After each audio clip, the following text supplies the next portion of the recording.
Eu tava chupando manga e sujou a manga da minha camisa. Nossa, eu sinto que esse cinto tá muito apertado. Você acredita que Maria estava tentando colher a cenoura com uma colher? E aí, galera, vocês perceberam que algumas palavras são muito semelhantes? Esse é o assunto da nossa aula de hoje, palavras homônimas. Vamos retomar a primeira frase?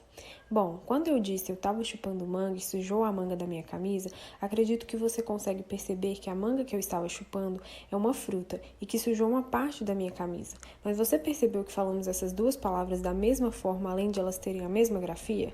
Isso acontece porque elas são duas palavras homônimas perfeitas, ou seja, as palavras homônimas perfeitas são aquelas que possuem a mesma pronúncia, a mesma grafia, porém possuem significados diferentes. Bora para outro exemplo? Primeiro, pause sua tela nessa charge. Conseguiu perceber que o humor da charge está justamente na interpretação da palavra nada? Nessa charge, um pinguim tenta avisar para o outro que ele corre perigo.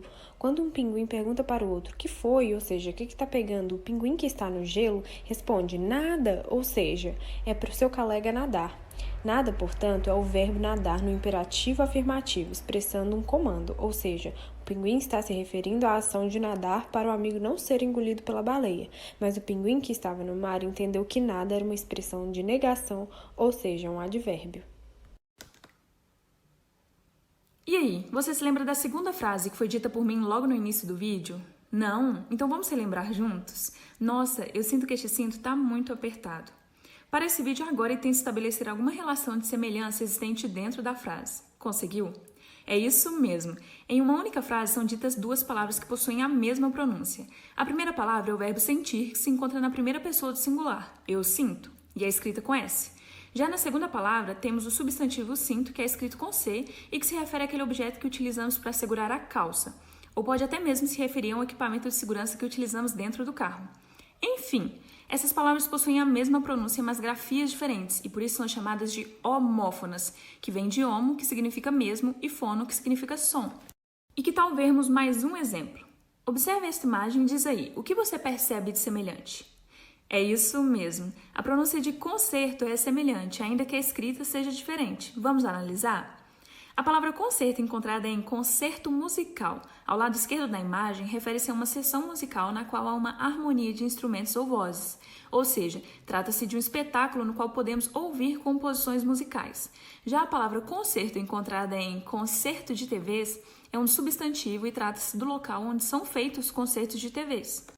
Mas é importante ressaltar que se fôssemos pensar no ato de reparar, corrigir ou recuperar algo, ou seja, o ato de consertar alguma coisa, a pronúncia da palavra conserto mudaria e se tornaria concerto, com um E mais aberto, como por exemplo, eu conserto TVs. Mas no caso aqui em questão, a pronúncia é a mesma, já que é um substantivo que se refere ao local onde são feitos concertos de TVs. Mas agora, que tal a gente falar um pouquinho mais sobre a terceira frase que foi dita logo no início do vídeo? Pessoal, vamos relembrar a terceira frase do início do vídeo? Você acredita que Maria estava tentando colher a cenoura com uma colher? Como você pode observar, a palavra colher ou colher é escrita da mesma maneira, porém tem pronúncias diferentes.